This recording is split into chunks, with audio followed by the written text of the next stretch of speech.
Amém. Vamos abrir a palavra de Deus no livro de Daniel, capítulo 1, no verso 8. Mas eu quero falar sobre o risco da contaminação. Daniel, capítulo 1.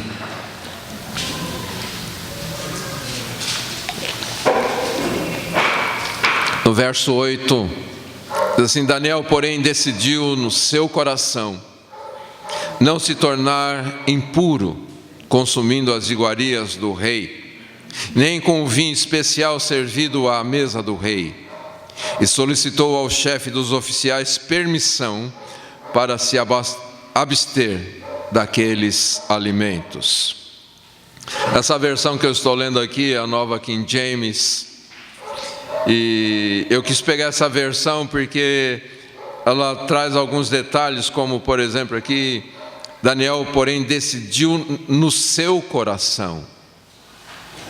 É algo totalmente interno, não é simplesmente uma atitude exterior, mas é algo do coração, algo que vinha do profundo do seu ser, uma decisão que ele havia tomado lá no profundo do seu ser.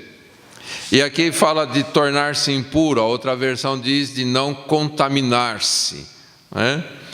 E o texto aqui fala que ele tomou essa decisão e ele foi até aquela pessoa responsável que o rei havia estabelecido, que tinha que dar a porção para ele, falou: está aqui a sua porção do dia.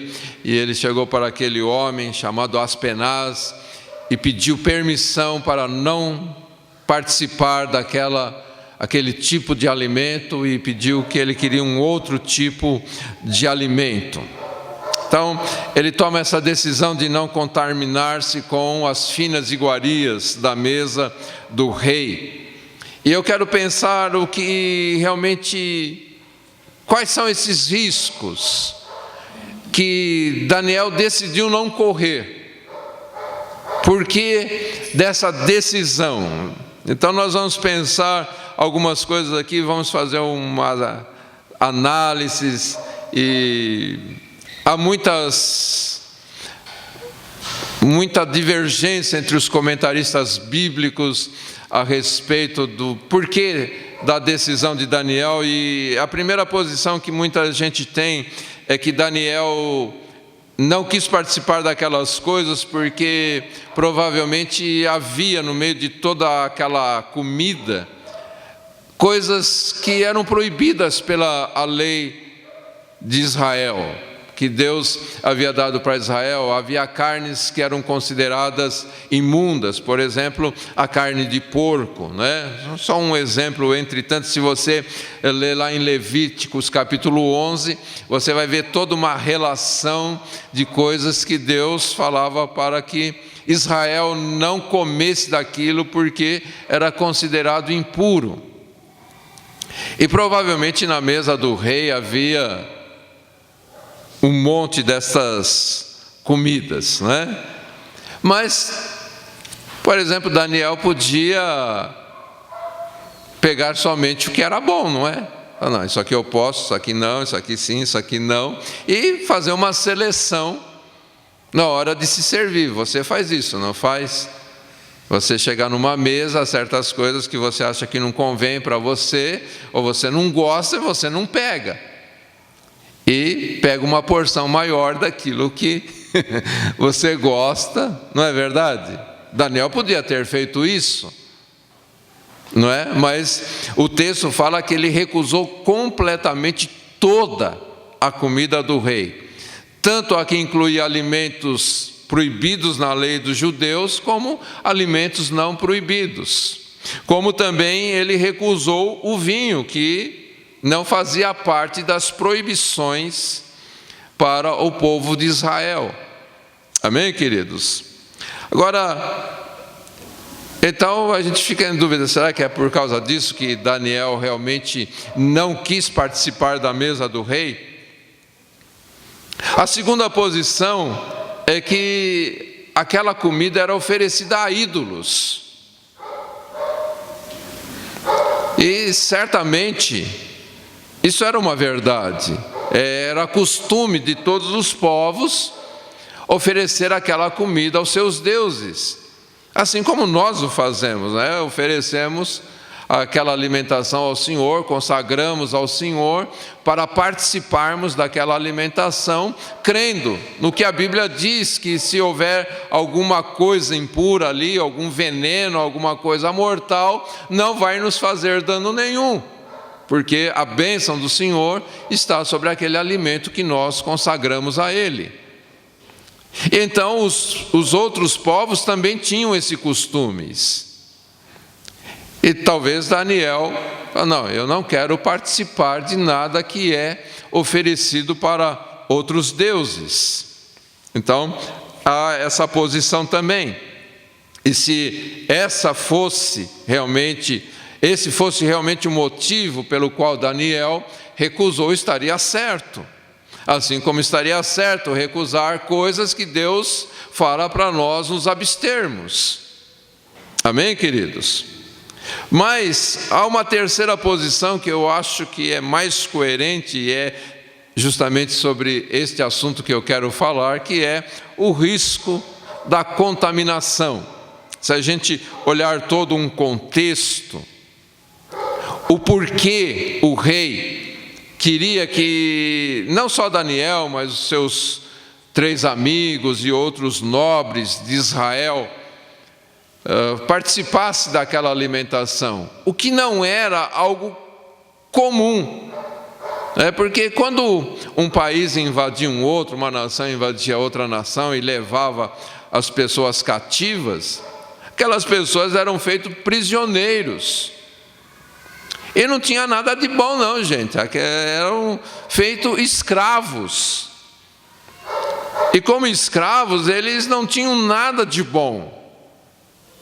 Então não era algo comum um rei pegar as pessoas de uma outra nação, levar como escravo e de repente falar, não, vem cá, se assenta comigo na mesa e come de tudo que eu comer e bebe do melhor vinho que eu tenho aqui. Não é algo comum.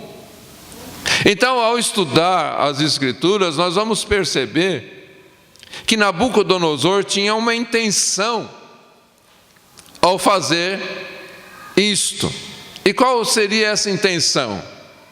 A primeira coisa que nós podemos perceber é que o rei estava procurando pessoas que iam lhe assessorar no governo da Babilônia.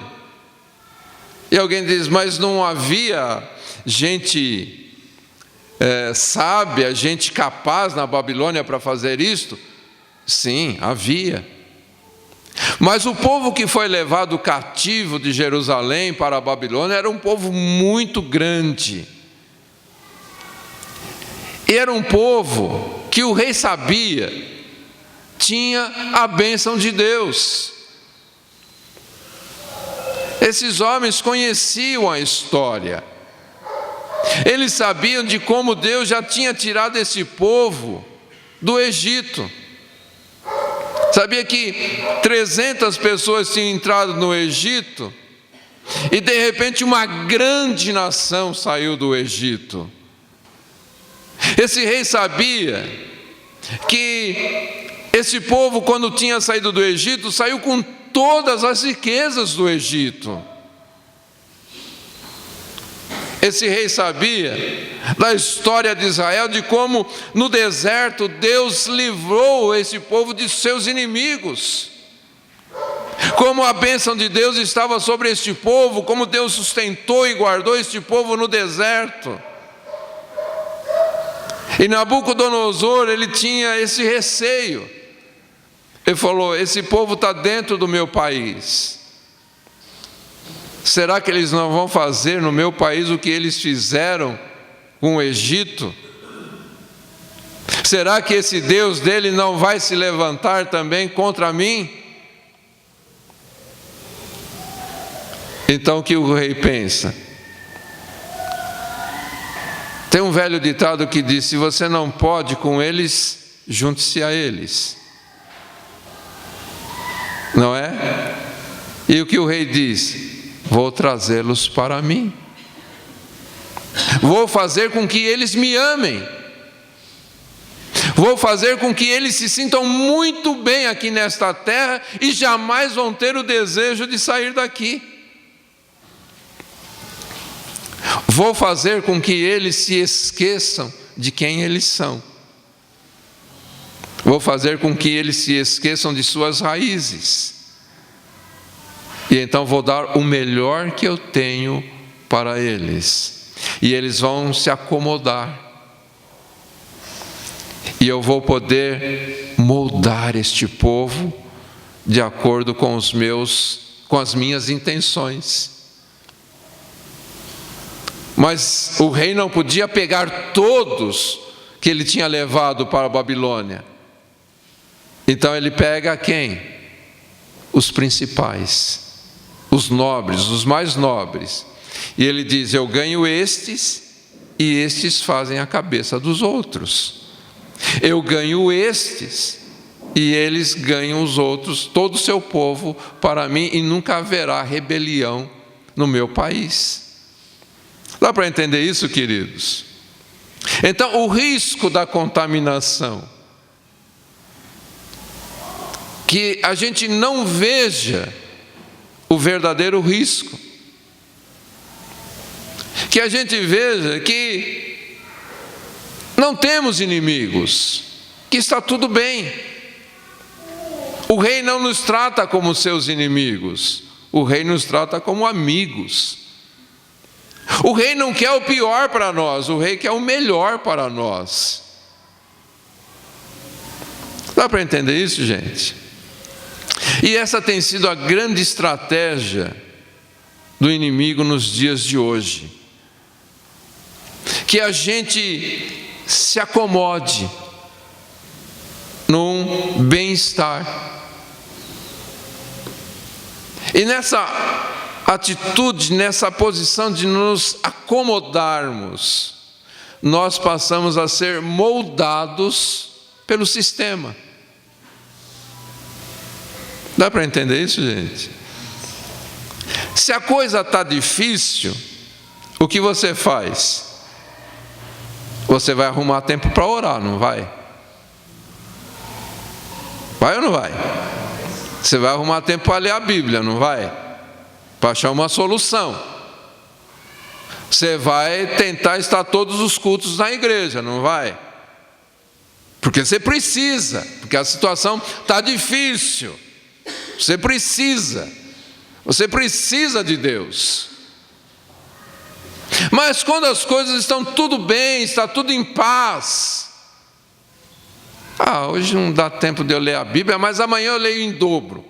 Lê nada. Amanhã você estará acomodado de novo.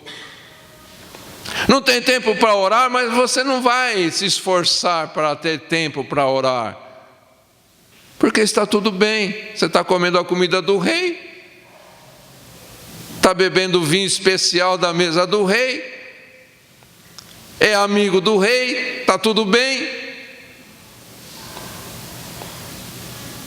E essa era a grande intenção do rei Nabucodonosor, e essa é a grande intenção do inimigo de nossas almas. Antigamente na igreja havia um ditado muito bom que dizia: se você não está com problemas, meu irmão, você está num grande problema. Se o inimigo não está preocupado com você, você realmente tem um grande problema. Se o inimigo olha para você e fala: esse não representa perigo para mim, realmente você está com um grande problema espiritual. O apóstolo Paulo era chamado pelas pessoas de peste, porque onde ele chegava, as escrituras dizem que ele mudava os lugares, ele transtornava aqueles lugares, ele punha tudo de perna para o ar, e ele era considerado uma peste, e as pessoas então se precaviam contra ele.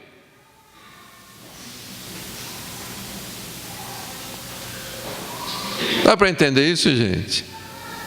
Então, o diabo não é esse bicho chifrudo que a turma pinta por aí, que está com um tridente na mão, sempre te cutucando. Muito pelo contrário, ele procura ser seu amigo. Ele chega para Jesus e faz o quê? Você está com fome?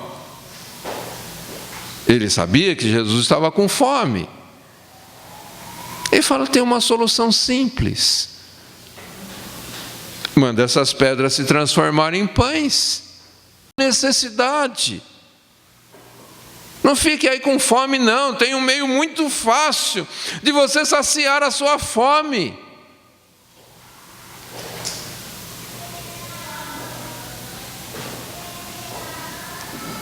Jesus sai daquela situação dizendo, não só de pão viverá o homem, mas de toda a palavra que sai da boca de Deus. O diabo dá uma coçadinha na cabeça. E agora, o que a gente faz aqui? Bom, vamos continuar elogiando ele, né? Leva ele lá no pináculo do templo e fala, puxa, você é um cara incrível. E todo mundo precisa saber que você é esse cara incrível. Se atira daqui. Os anjos de Deus vão te segurar, todo mundo vai ver esse grande espetáculo. As pessoas vão te admirar. Você vai ser grande, você vai ser famoso, você vai ter tudo a partir daí. E Jesus responde, está escrito, não tentarás ao Senhor teu Deus. E o diabo pensa mais um pouquinho, e o que eu faço agora com esse camarada? Bom, todo homem, todo ser humano gosta de riquezas, gosta de fama, gosta de ser. Então o diabo chega para ele e fala, olha, tudo está nas minhas mãos e eu posso te dar tudo isto. Você só precisa dar uma ajoelhadinha rapidinho aqui, me adorar, ninguém vai ver e tudo bem.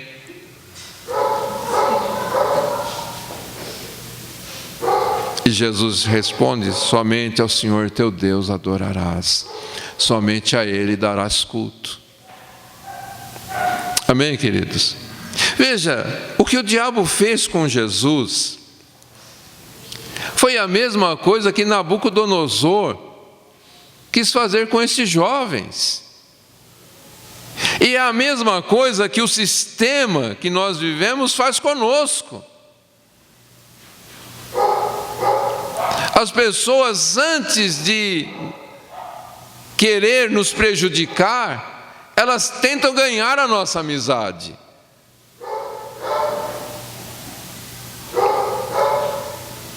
É um sistema que o inimigo criou para nos fazer ficar tranquilos em qualquer lugar onde a gente chegue. Porque a tranquilidade nos dá essa acomodação, e essa acomodação nos molda sem que a gente perceba. E a intenção não é só a nossa vida, mas é as pessoas que estão ao nosso derredor, são os nossos familiares. Se a gente não se preocupa de manter este coração diante de Deus, como Daniel estava preocupado, ele ia ser moldado de acordo com a vontade de Nabucodonosor e ia influenciar todos os outros jovens judeus. Ou o mínimo que talvez pudesse acontecer, se ele não tentasse influenciar os outros jovens na cultura dos caldeus, dos babilônicos, ele também deixaria de ser uma influência de Deus na vida dessas pessoas. E então o que a gente percebe hoje é que as pessoas estão se acomodando E quanto mais, deixe-me te dizer algo, quanto mais você buscar as coisas deste mundo, mais o diabo vai facilitar para você. E o que a gente percebe nos dias de hoje, queridos, é uma igreja acomodada,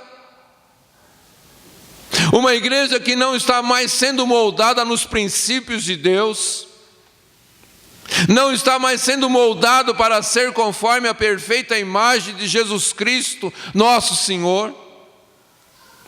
São pessoas que estão sendo moldadas por esse sistema,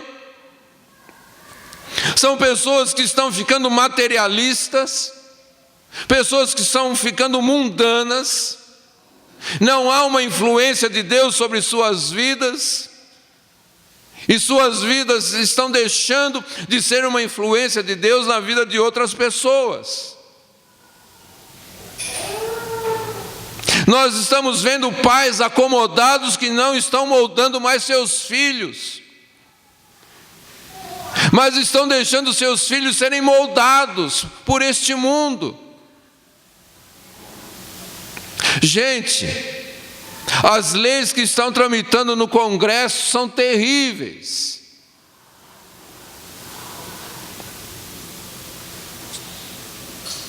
Não sei se vocês têm acompanhado, mas existe uma coisa acontecendo aí chamado de gênero.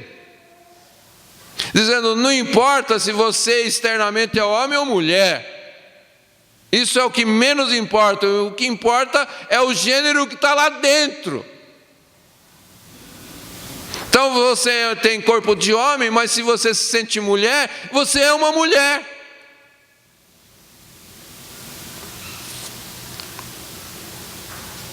Aí você diz, eu não caio nisso. Mas isso vai ser ensinado desde o prezinho para os seus filhos.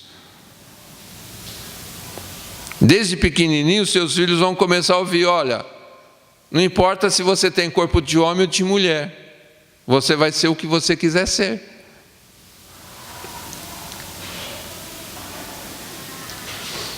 Isso é só um começo. E o que a gente percebe, queridos, é que os cristãos não estão preocupados com estas coisas. Os cristãos estão somente preocupados em ter uma vida cômoda neste mundo, que foi justamente o que Nabucodonosor ofereceu para Daniel e seus amigos, uma vida cômoda. E assim eles, envolvidos com tudo aquilo, eles iam se esquecer dos princípios de Deus, iam ficar bem naquela cultura, naquela religião, e não estariam mais preocupados com o plano de Deus para as suas vidas. E Daniel decidiu que ele jamais ia assimilar algo na sua vida que não fosse de acordo com o propósito de Deus. Ele podia até aceitar certas coisas que não iam influenciar seu coração. Como, por exemplo, o rei decidiu mudar o seu nome e ele não se opôs a isto. Embora ele nunca assumiu. O rei chamava ele de Beltesazar, mas sempre que ele ia referir-se a si mesmo, ele dizia, eu, Daniel.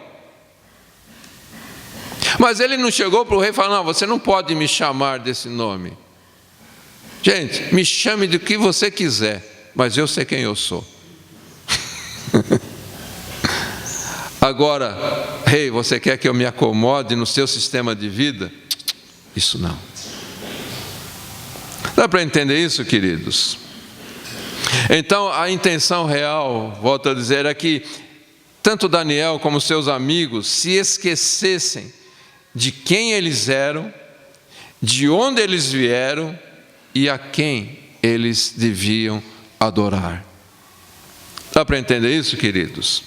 O Salmo 137, ele é muito interessante, porque mostra que os babilônicos começaram a provocar o povo de Israel, pedindo que eles cantassem as canções que eles cantavam em Jerusalém. Vamos dar uma olhadinha lá no Salmo 137.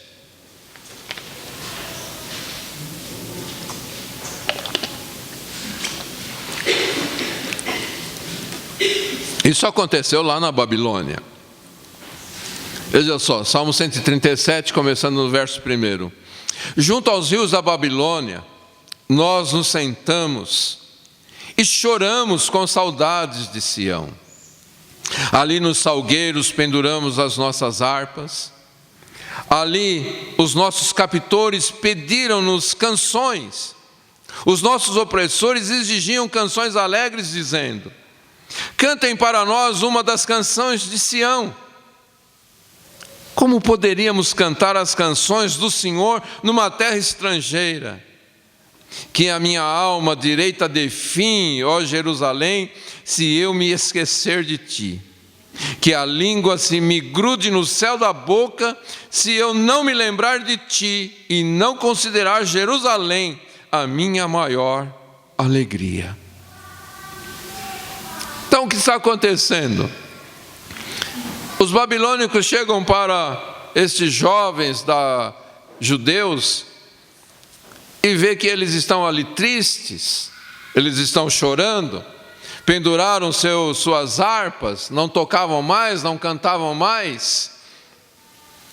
E então eles chegam para dizer: vamos, cantem canções. Eles não cantam. Então eles passam a exigir canções alegres. E que eles queriam o quê? Que eles cantassem as canções da Babilônia? Não. Eles queriam que o povo de Israel cantasse as canções de Sião.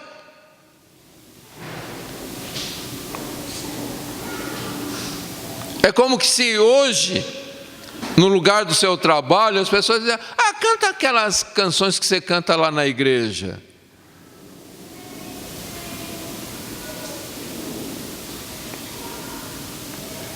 E eles respondem: como poderemos cantar as canções do Senhor numa terra estrangeira?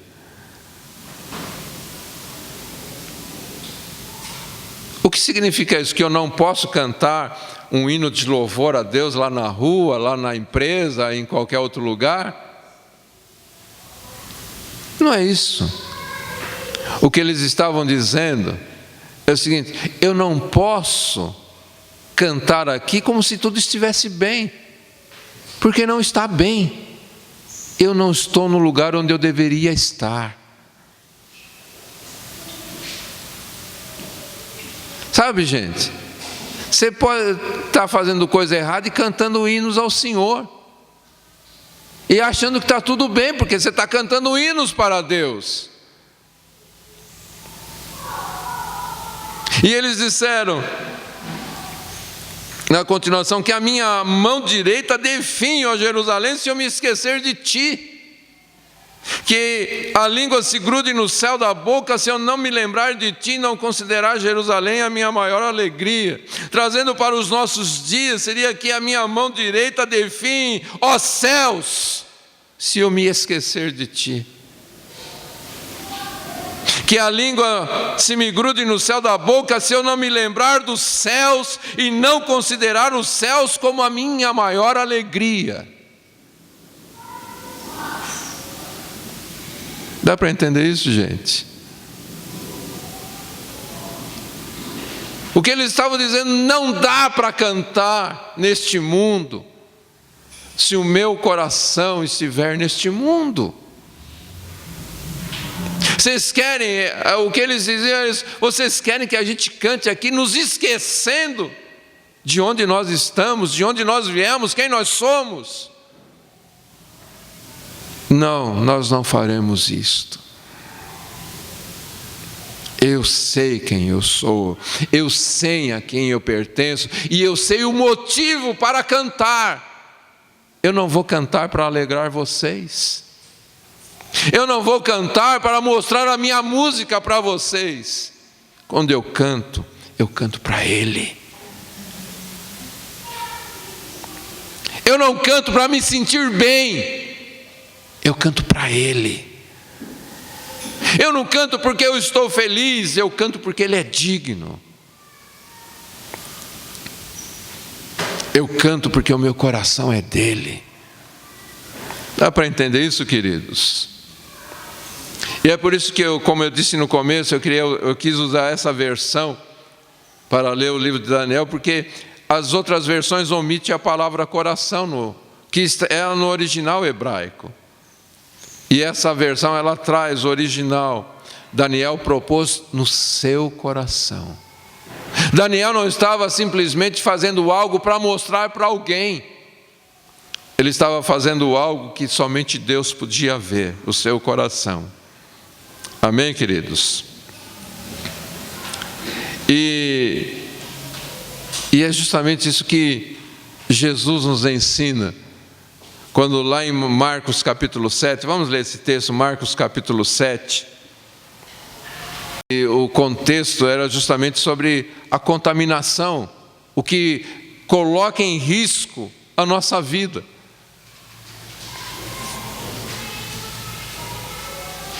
Marcos capítulo 7.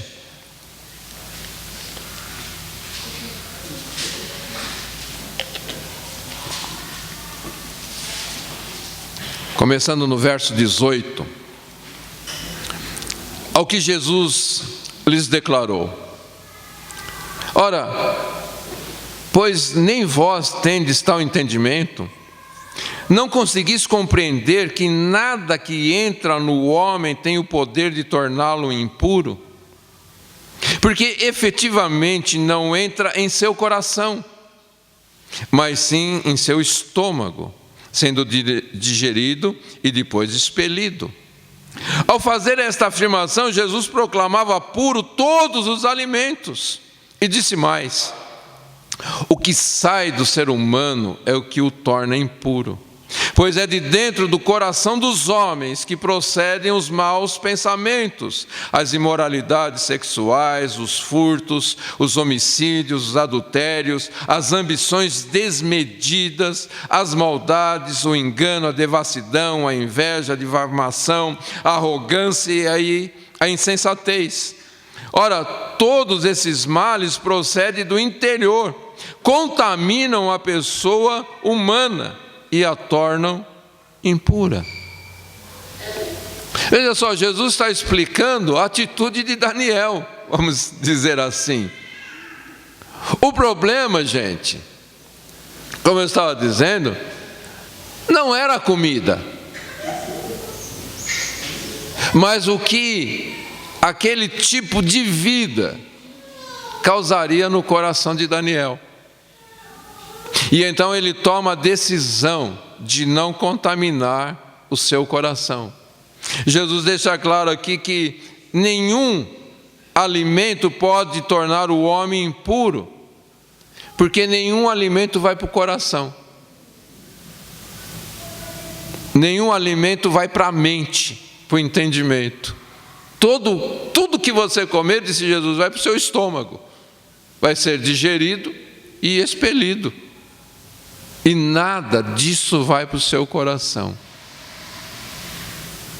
Mas ele diz: agora, as decisões tomadas no seu coração, isso pode torná-lo impuro. Se você se acomoda a um estilo de vida que não é o que Deus tem para você, se você simplesmente faz aquilo que o povo de Israel recusou fazer, fica cantando como se tudo estivesse bem. Você sabe que está vivendo no erro, mas está cantando e achando que está tudo bem. Jesus diz: esse é o grande perigo. Esse é o grande perigo que vai contaminar o seu coração, que vai fazer com que os seus corações se voltem para maus pensamentos, para imoralidades sexuais, furtos, homicídios, adultérios, ambições desmedidas, maldades, engano, devassidão, inveja, difamação, arrogância e insensatez. Dá para entender isso, queridos? Isso é uma coisa que a palavra de Deus sempre advertiu. Por exemplo, lá em Provérbios, capítulo 23,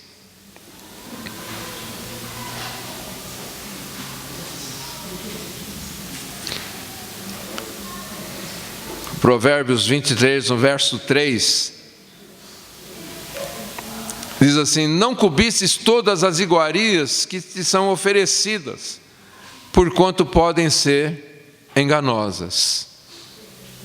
Na continuação desse texto, eu não marquei aqui, mas você pode ler a continuação, fala que de você entrar numa casa e a pessoa fala: come, se serve, mas ele realmente não te ama, e lá no coração dele ele está dizendo: esse miserável viver na minha casa só para devorar a minha comida.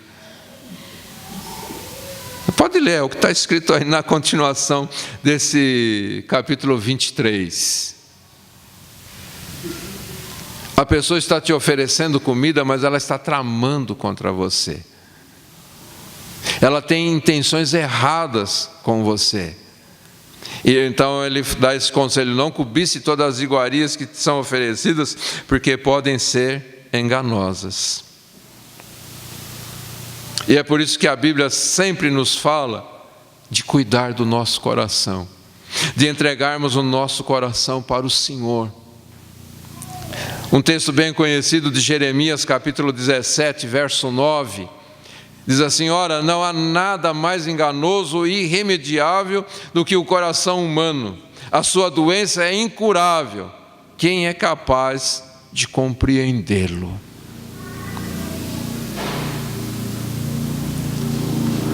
Sabe o que Jeremias está dizendo aqui?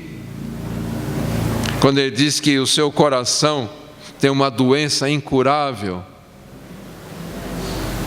ele está dizendo que você não consegue mudar a sua própria vida. E por isso a Bíblia diz: entrega o teu coração ao Senhor. O Senhor diz: filho meu, dai-me o teu coração, e eu posso sim curar o teu coração. Eu posso te dar um coração puro. Davi percebeu isto, e ele viu que, por mais que ele cantasse canções para o Senhor, por mais que ele olhasse para toda a grandeza de Deus e exaltasse a grandeza de Deus, ele tinha um problema: o seu coração era doente. E mesmo cantando canções para Deus, o maior salmista de Israel, ele num único dia, ou vamos dizer numa única semana, ele comete adultério e comete um homicídio. E inventa uma grande mentira.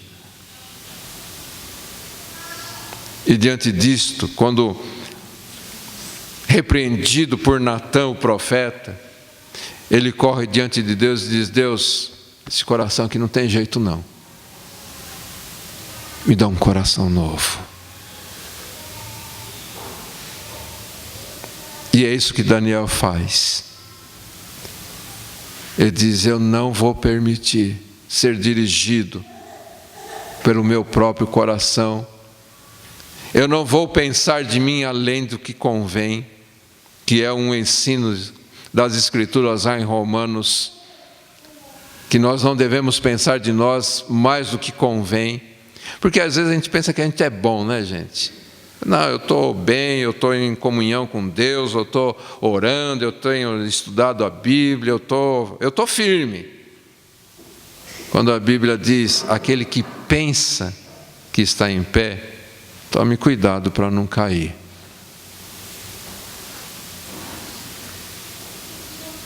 E Daniel, ele sabia do risco que ele corria ao se acomodar na mesa do rei. Dá para entender isso, queridos? Então, o grande perigo do alimento, ali que Daniel recusa, era a sedução da Babilônia. E Daniel resolveu que ele não ia cair nessa armadilha de se acomodar naquele país, de ser moldado por ele e esquecer de Jerusalém, esquecer a sua real pátria. No nosso caso, os céus. Amém, queridos? Então, tanto Daniel como seus amigos estavam determinados, custasse o que custasse, Viesse o que viesse, eles estavam dispostos a darem as suas vidas, perder as suas vidas, em lugar de perder o propósito de Deus em suas vidas. E eles, a gente sabe pelas Escrituras que eles permaneceram firmes nessa decisão, mesmo, volto a dizer, correndo o risco de sofrer na integridade física. E a gente sabe, né, que os 3 amigos de Daniel preferiram enfrentar a fornalha do que se dobrar diante daquela estátua de Nabucodonosor. Mais tarde, Daniel prefere ir para a cova dos leões do que perder a sua comunhão com Deus, deixando o seu tempo de oração junto do Senhor.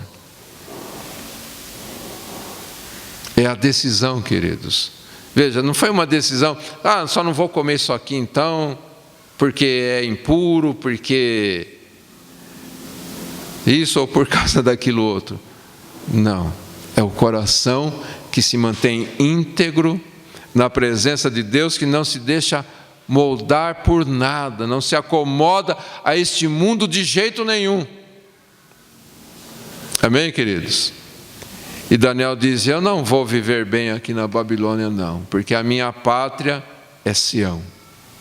Amém? E quando a gente olha lá para o livro de Apocalipse, a gente vai encontrar que esse presente século é chamado de Babilônia.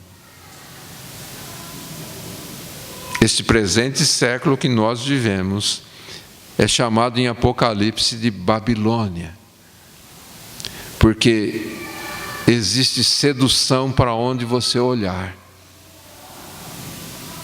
E nós precisamos, querido, a exemplo de Daniel, tomarmos essa decisão de não correr riscos. Amém?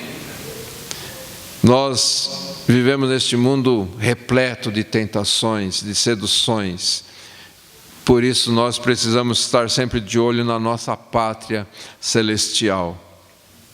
Amém, queridos? Este mundo e o seu príncipe, ele quer fazer você se esquecer de quem você é, de onde você veio e quem é aquele que você deve adorar. E o grande perigo é a gente não perceber as armadilhas que estão em todos os lugares. E o nosso alerta, queridos, o alerta que o Espírito Santo nos dá, é para nós termos essa mesma atitude de Daniel, de sermos firmes em nossos corações para permanecermos fiéis ao Senhor. E para encerrar, eu quero ler Colossenses capítulo 3. Nós estudamos há pouco tempo esse texto, mas eu quero encerrar lendo esse texto, Colossenses capítulo 3.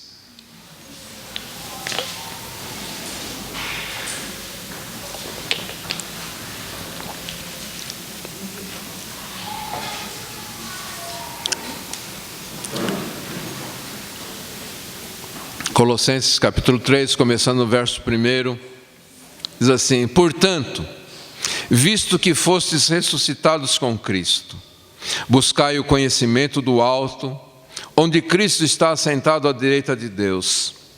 Pensai nos objetivos do alto e não nas coisas terrenas, pois morrestes, a vossa vida está escondida com Cristo em Deus. Quando Cristo, que é a vossa vida, for manifestado, também vós vos manifestareis juntamente com Ele em glória. Amém, queridos? Então vamos entender isto. Como Daniel, nós não pertencemos a este lugar. Como Daniel não pertencia à Babilônia, nós não pertencemos a este mundo. Como Daniel sonhava com o dia de voltar para Jerusalém, nós devemos sonhar com o dia que iremos nos encontrar com o Senhor nos céus. Amém, queridos? E enquanto vivermos neste mundo, vamos pensar somente lá nos céus, nas coisas do alto, buscando as coisas do alto e não correndo riscos de contaminação. Amém, queridos?